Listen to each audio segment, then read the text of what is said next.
નમસ્કાર વિદ્યાર્થી મિત્રો, જે રીતે આગળના વિડીયોમાં મેં પોલિટી, ઇકોનોમી અને જ્યોગ્રાફી એન્વાયરમેન્ટ મિક્સ કરીને જીપીએસસી ની હમણાંની પરીક્ષાઓ તથા છેલ્લું જે કોમન પેપર ગયું એને પણ આવરી લઈને આપણે કયા મોસ્ટ ઇમ્પોર્ટન્ટ એરિયાઝ છે જેમાંથી જીપીએસસી એમસીક્યુ બનાવી રહી છે, ટ્રેન્ડ શું ચાલી રહ્યો છે અને હવેની પરીક્ષામાં શું ધ્યાન રાખવું એની બાબતોની આપણે ચર્ચા કરી છે.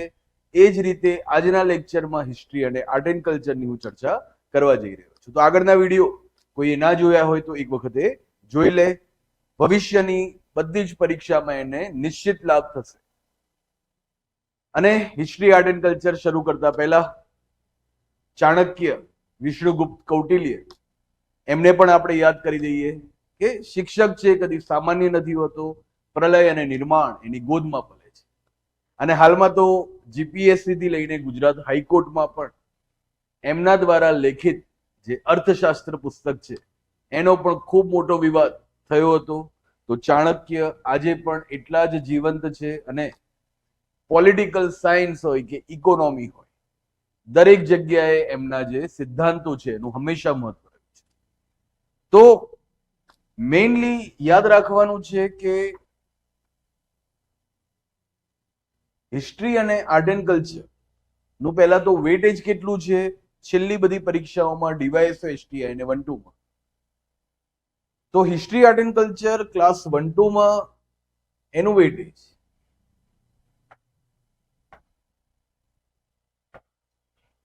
26 માર્ક્સનું રહ્યું, ડીવાયએસઓ માં 34 નું રહ્યું અને એસટીઆઈ માં 20 નું રહ્યું. તો મહત્વનો ટોપિક છે, ખૂબ લેન્ધી ટોપિક છે. તો યાદ રાખવાનું છે કે કયા કયા એરિયામાંથી આપણે કરવાનું છે એ નિર્ક્ષીર વિવેક હંસની જેમ આપણે પણ કેળવવાનું છે. મેઇનલી આપણે વારંવાર આગળના વિડીયોમાં પણ દર્શાવ્યું છે. તો સૌથી પહેલા આપણે જોઈ રહ્યા છીએ મોસ્ટ આસ્ક એરિયાઝ કે શેમાંથી પૂછાય છે. દોસ્તો, હિસ્ટ્રી આર્ટ એન્ડ કલ્ચર ખૂબ લેન્ધી સબ્જેક્ટ છે અને એમાં સૌથી વધારે ધ્યાન રાખવાનું છે CBR, કોસ્ટ બેનિફિટ રેશિયો. જેટલું આજના લેક્ચરમાં હું કહું એટલું જ કરો. ટોપિક બનાવીને એની શોર્ટ નોટ્સ બનાવો અને છેલ્લે સુધી એ યાદ રાખીને જાઓ. બીજા ટોપિક જે છે એ બધા સ્કીપ કરી નાખજો. એના બદલે બીજા વિષયમાં તમે મહેનત કરશો તો એનાથી તમને વધારે લાભ થશે. બરાબર, ખૂબ લાંબો વિષય છે તો કોસ્ટ બેનિફિટ રેશિયોને ધ્યાનમાં રાખીને તૈયારી કરવાની છે. ફ્રીડમ મુવમેન્ટ છે મોસ્ટ આઈએમપી, ગુજરાત હિસ્ટ્રીમાંથી પણ વધારે પૂછાય છે અને ગાંધીજીમાંથી પણ વધારે પૂછાય છે.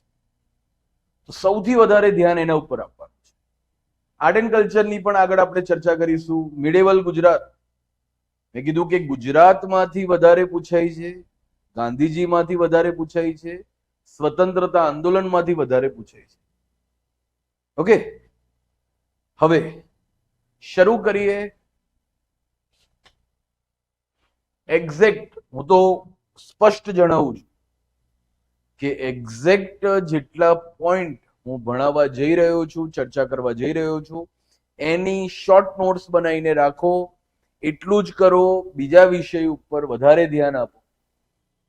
જેમ કે આમ પ્રાચીન ભારતમાંથી સિંધુ ખીણ સભ્યતા પહેલું ચેપ્ટર છે એ રેડી કરો. બરાબર છે, અહીંયા મેં લીધું નથી, એટલું બધું એમાંથી પૂછાવાની સંભાવના મેન્સમાં વધારે છે, પણ સિંધુ ખીણની સભ્યતા. ઓકે, પહેલું ચેપ્ટર ઇન્ડસ વેલી સિવિલાઇઝેશન, હડપ્પન સિવિલાઇઝેશન એ રેડી કરો. ક્યાંથી એમસીક્યુ પૂછાય છે એક વખત જોઈ લો. ત્યારબાદ વૈદિક કાળમાંથી વધારે પૂછાય છે. તો ઋગ્વેદ, વૈદિક કાળ, ઋગ્વેદથી શરૂ થયો, સૌથી જૂનો વેદ છે, અને ઉત્તર વૈદિક કાળ. એમાં બંને વચ્ચે શું તફાવત હતો? બધાને ખ્યાલ હોવો જોઈએ કે ઋગ્વેદના સમયે જે વર્ણ વ્યવસ્થા હતી એ હતી હોરિઝોન્ટલ, સમાંતર. કોઈ એવું નતું કે ઉચ્ચ વર્ણ અને નીચો વર્ણ. ઉત્તર વૈદિક કાળમાં વર્ણ વ્યવસ્થા થઈ ગઈ લંબ, અને એનાથી ઘણી બધી સમસ્યાઓ હજી સુધી જે જોવા મળે છે શરૂ થઈ. બીજું, ઋગ્વેદ અથવા વૈદિક કાળ વખતે મહિલાઓનું ઉચ્ચ સ્થાન હતું, બરાબર છે. લોપામુદ્રા વગેરે જેવી વિદુષી મહિલાઓ હતી. ઓકે, અને અહીંયા આગળ ઉત્તર વૈદિક કાળમાં જોવા મળે છે કે પિતૃસત્તાત્મક સમાજની શરૂઆત. ઋગ્વેદના સમયમાં જે ભગવાન છે જેમને પૂજવામાં આવતા હતા એ હતા ઇન્દ્ર, અગ્નિ, વાયુ. ઉત્તર વૈદિક કાળથી જે ભગવાનને વધારે પૂજવાની શરૂઆત થઈ, બ્રહ્મા, વિષ્ણુ, મહેશ. તો એ રીતે બંનેનું વર્સિસ લખ્યું છે મેં, બંનેનો એકદમ વ્યવસ્થિત તફાવત બનાવીને એક વખત એ રેડી કરી નાખો. આ ઉપરાંત જે અસેમ્બલી છે એનું અર્થતંત્ર છે અને ધર્મનો મુદ્દો. હિન્દુ ધર્મ જૂનું નામ જે હતું સનાતન ધર્મ, અથવા સૌથી જૂનું નામ હતું બ્રાહ્મણ ધર્મ. 16 સંસ્કારોનો ક્રમ વારંવાર પૂછાતા એમસીક્યુ છે, તો એ રેડી કરી રાખો.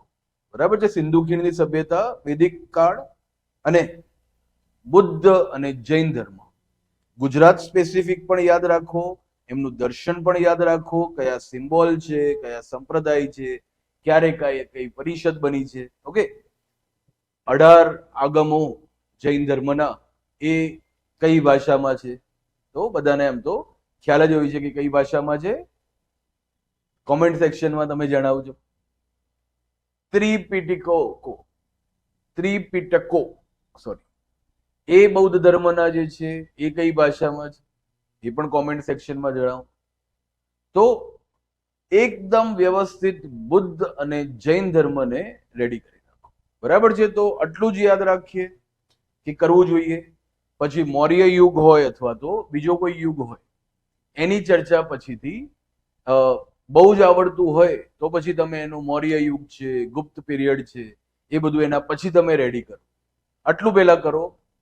બીજું, ગુજરાત હિસ્ટ્રીમાંથી સોલંકી કાળ, વાઘેલા સમય, સલ્તનતનો જે સમય છે, મેં કીધું કે ગુજરાત હિસ્ટ્રીમાંથી વધારે પૂછાય છે. આ ઉપરાંત મધ્યકાલીન મંદિરો, ઓકે, જૈન સ્થાપત્ય, ગુજરાતના પોર્ટ્સ, એનું મહત્વ, મહાગુજરાત આંદોલન, અહેમદ શાહ, મોહમ્મદ બેગડા, મોઢેરા સૂર્ય મંદિર. જે લખી રહ્યો છું એક એક ટોપિક રેડી કરીને રાખો. આ જ પ્રકારે આ જ ટોપિકમાંથી વધારે પૂછાઈ રહ્યું છે. ઓકે, પોઝ કરીને લિસ્ટ બનાવીને શોર્ટ નોટ્સ દરેક પોઈન્ટની તમે બનાવી. આગળ, ગાંધીજી દ્વારા થયેલા આંદોલન. બરાબર છે. આમ ક્રમ અહીંયા અલગ છે. પહેલું છે ચંપારણ 1917, રાજકુમાર શુક્લાજીએ બોલાવ્યા હતા. નીલ ઇન્ડિગો ની ખેતીના જે પ્રશ્નો છે એને ધ્યાનમાં રાખીને આખું આંદોલન થયું. પછી આવે છે ખેડા, પછી આવે છે અમદાવાદ અને પછી આવે છે ખેડા. ગાંધીજી આવીને કેક ખાધી. યાદ રહી જાય છે ક્રમ કે અમદાવાદ છે અને પછી છે ખેડા. ત્યારબાદ અસહકારનું આંદોલન 1920 થી 1922, એ એકદમ વ્યવસ્થિત રેડી કરી નાખો. સિવિલ ડિસઓબિડિયન્સ મુવમેન્ટ, સવિનય કાનૂન ભંગ, દાંડી માર્ચ, એકદમ રેડી કરી નાખો. ઓકે, દરેક દાયકાનું એક જ મેઇન છે. 20s નું મેઇન છે અસહકાર, 30s નું મેઇન છે સવિનય કાનૂન ભંગ, 40s નું મેઇન છે ભારત છોડો, હિન્દ છોડો આંદોલન. તો એ રેડી કરી નાખો. બરાબર છે. 1942 ઓગસ્ટ ક્રાંતિ, અને આ સિવિલ ડિસઓબિડિયન્સ છે એની સાથે આ કનેક્ટેડ કહેવાય દાંડી માર્ચ. બરાબર છે. તો એ બંને એક જ કહેવાય. આ તરફ ગુજરાતની જે ફ્રીડમ સ્ટ્રગલ છે, બરાબર છે, મહાગુજરાત છે, એ આગળ પણ આપણે ઉલ્લેખ કર્યું. બારડોલી અલગથી કરવું પડે, ખેડા અહીંયા થઈ ગયું. અસહકારના આંદોલન વખતે ગાંધીજીને સાબરમતી આશ્રમ માટે જમીન કોણે આપી હતી? અંબાલાલ સારાભાઈએ. ઓકે, પહેલા કયા આશ્રમમાં ગાંધીજી ગયા હતા એની વિગતો પાલડીમાં જે આશ્રમ છે એમાં પહેલા ગાંધીજી ગયા હતા. કેમ ત્યાંથી એમણે આશ્રમ છોડીને સાબરમતી શિફ્ટ થવું પડ્યું? ઓકે, તો સત્યાગ્રહ આશ્રમ છોડીને સાબરમતી આશ્રમ કેમ શિફ્ટ થવું પડ્યું? શું કારણ હતું? પ્લેગ. નો રોગ ફાટી નીકળ્યો હતો. એકદમ નાના નાના મુદ્દા જે છે એ રેડી કરી રાખો. અસહકારના આંદોલન વખતે એમણે ગુજરાત વિદ્યાપીઠ ની સ્થાપના કરી, એને લગતા મુદ્દાઓ.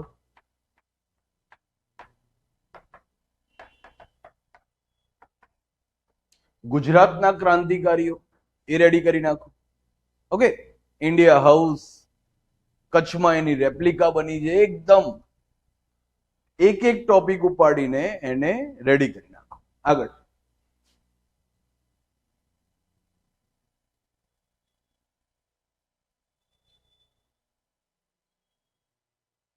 તો આપણે ખતમ કરી રહ્યા છીએ હિસ્ટ્રીનો પોર્શન.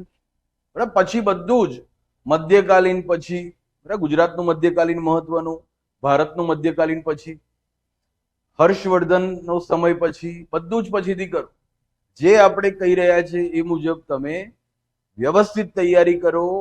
બીજા બધા ટોપિક સ્કીપ કરીને બીજા વિષય ઉપર ધ્યાન આપજો. આજકાલ આ જ ટોપિકમાંથી પૂછાઈ રહ્યું છે. હિસ્ટ્રીની વાત હું ખતમ કરું છું, આર્ટ એન્ડ કલ્ચરની વાત સ્ટાર્ટ કરું છું.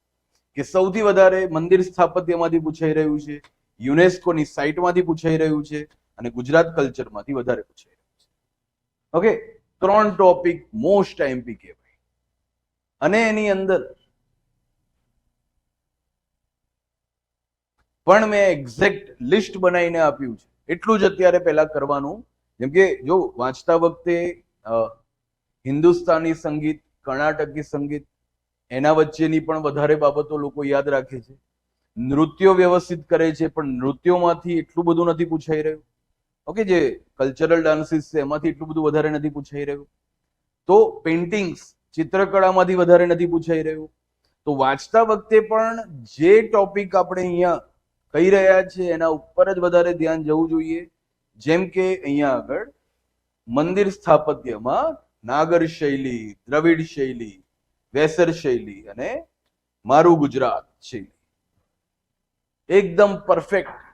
પહેલા તો ટેમ્પલ આર્કિટેક્ચર કરી નાખો. ત્યારબાદ યુનેસ્કોની જે સાઇટ છે ગુજરાતમાં એ એકદમ પરફેક્ટ રેડી કરી નાખો. ઓકે, એના આજુબાજુના બધા જ પ્રશ્નો છે એ શોર્ટ નોટ્સ બનાવીને રાખો. અત્યારે એક્ઝામના આગલા દિવસે પણ એ જોઈને જાઓ, જેમાંથી એમસીક્યુ બને તો તમને ઈઝી પડે. ભક્તિ અને સૂફી મુવમેન્ટમાંથી વધારે પૂછાય છે. તો જે પણ એની સાથે જોડાયેલા આપણે નામ લખ્યા છે, કબીર છે, રામાનંદ છે, ચૈતન્ય મહાપ્રભુ છે, વલ્લભાચાર્ય છે, નરસિંહ મહેતા છે, પાંચેની વિગત અડધું પેજ અથવા તો એકદમ 1/4 પેજમાં એક એક જણાની વિગત લખીને એને રેડી કરી રાખો. એમાંથી એમસીક્યુ વધારે પૂછાઈ રહ્યા છે.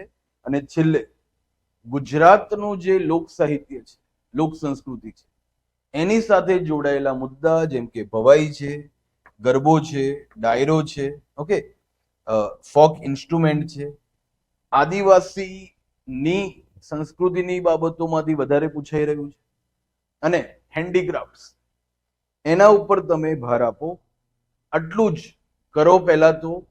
બાકીના ઉપર એટલો બધો ભાર ના આપો. બાકીના ઉપર 1 ટાઈમ રીડિંગ માત્ર કરીને જાઓ. છેલ્લે હિસ્ટ્રી જે એમાં ટ્રેન્ડ છે એ તો બધો વર્ષોથી ફિક્સ છે.